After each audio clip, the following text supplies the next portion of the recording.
Okay, this is mullein. This is the seed stalk from the mullein. It's dry. It gets that way in late fall. Often you can find this the next year still standing, often with seeds left in them. But I'll tell you a bit about the fish poison, the way it works. It's a proven method of fishing for Aboriginal cultures that use the same type of poison. And the poison, or toxin, if you will, is called saponins. The saponins are toxic only to cold-blooded animals. So you don't have to worry about it poisoning you, because I know that's the first thing I thought when I was, okay, am I going to poison a fish and then I'm going to eat it? Am I going to transfer that poison to myself? But no, it's not harmful to humans because we're warm-blooded. But it is used as a pesticide for bugs and as a fish poison. Also, to make you feel a little safer about using the saponins on something you're going to eat yourself, is the fact that they only work on the respiratory system. They're taken in, you throw it, you grind it up, you throw it in the water, it goes down, and it's taken in through the gills and then the rest of the fish's respiratory organs, and it causes them so they can't intake oxygen, okay, and it paralyzes them. They float to the surface, but it does not kill the fish in most cases. So if you didn't get the fish while it was on top, it would go back and normal again. So it's a kind of a non-invasive type fishing method for poisons.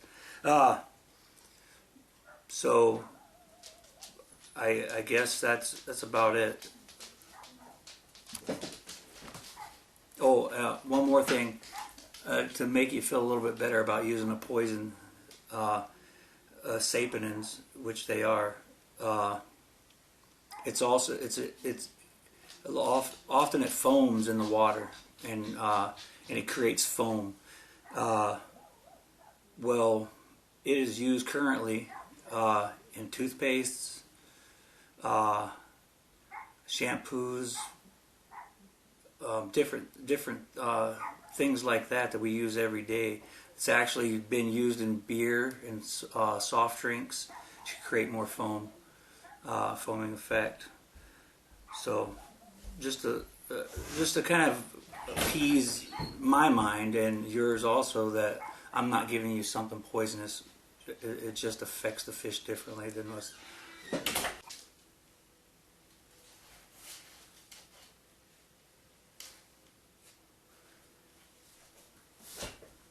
Okay, what I have here is the dried mullein stalk.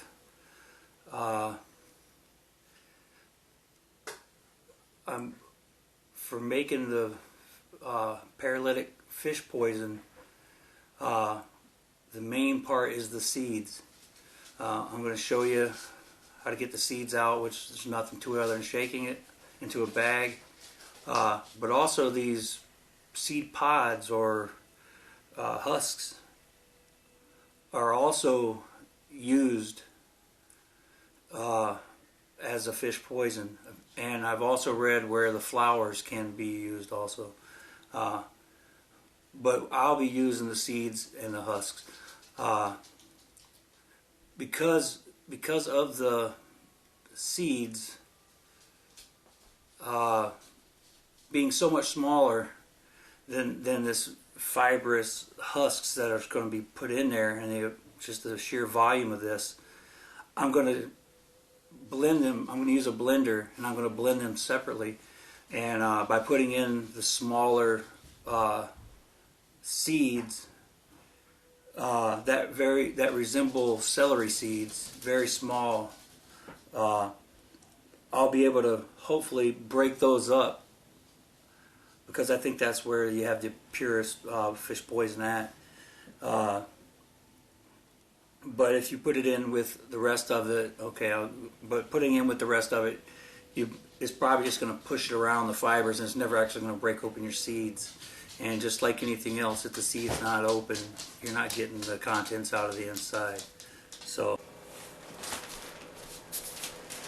okay, I got my raw Mullein dried stocks here. Basically just straight out of the woods. Are already dry at this point in the season. Watch out, dogs. And I'm going to harvest the seeds off the stalk. Very small seeds. As the wind blows the stalk around, they just fling out. So you got to be careful with them. Just turn it upside. I got a nice sized bag here. I'm just going to turn it upside down. You can already hear them falling in there. Close it up. Just kind of shake it around and hit it a little bit. Quite a few seeds in there. I'm going to keep doing this, and I'll show you.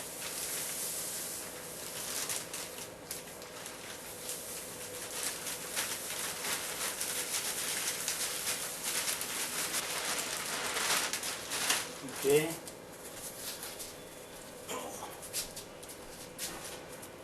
Nice little amount here. A little bit of chaff in there with it, but not much. Very, very fine seeds here. About the size of ground pepper.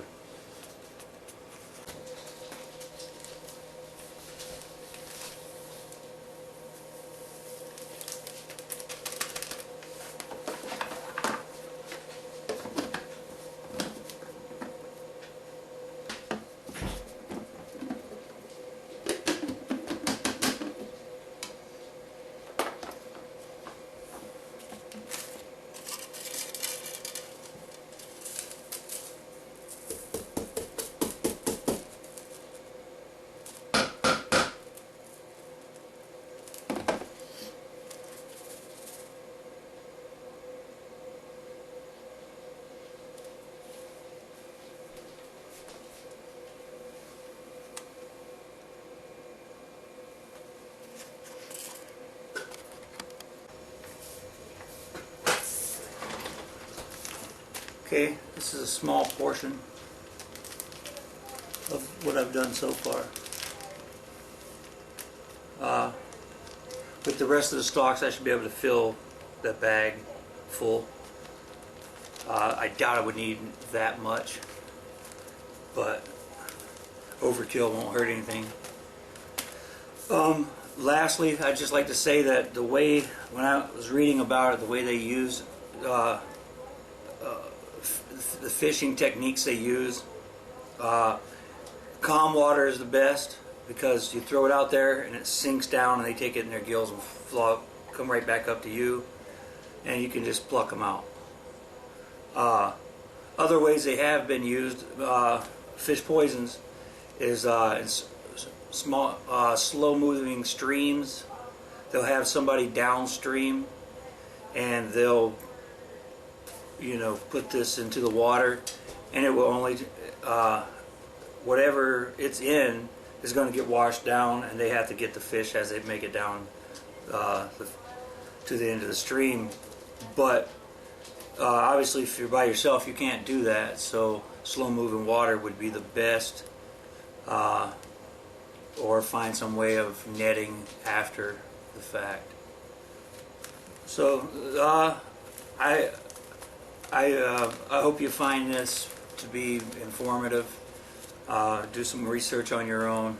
I'm pretty sure it's illegal to use this, so I'm not going to say that I'm going to try, but I was thinking, for a survival situation, what easier thing than to look over and see some mullein sitting there, crush it up maybe with a couple of stones, and put it out there, and right there you have supper for the night. And as much mullein as common as mullein is, you could do that on a daily basis and sustain yourself.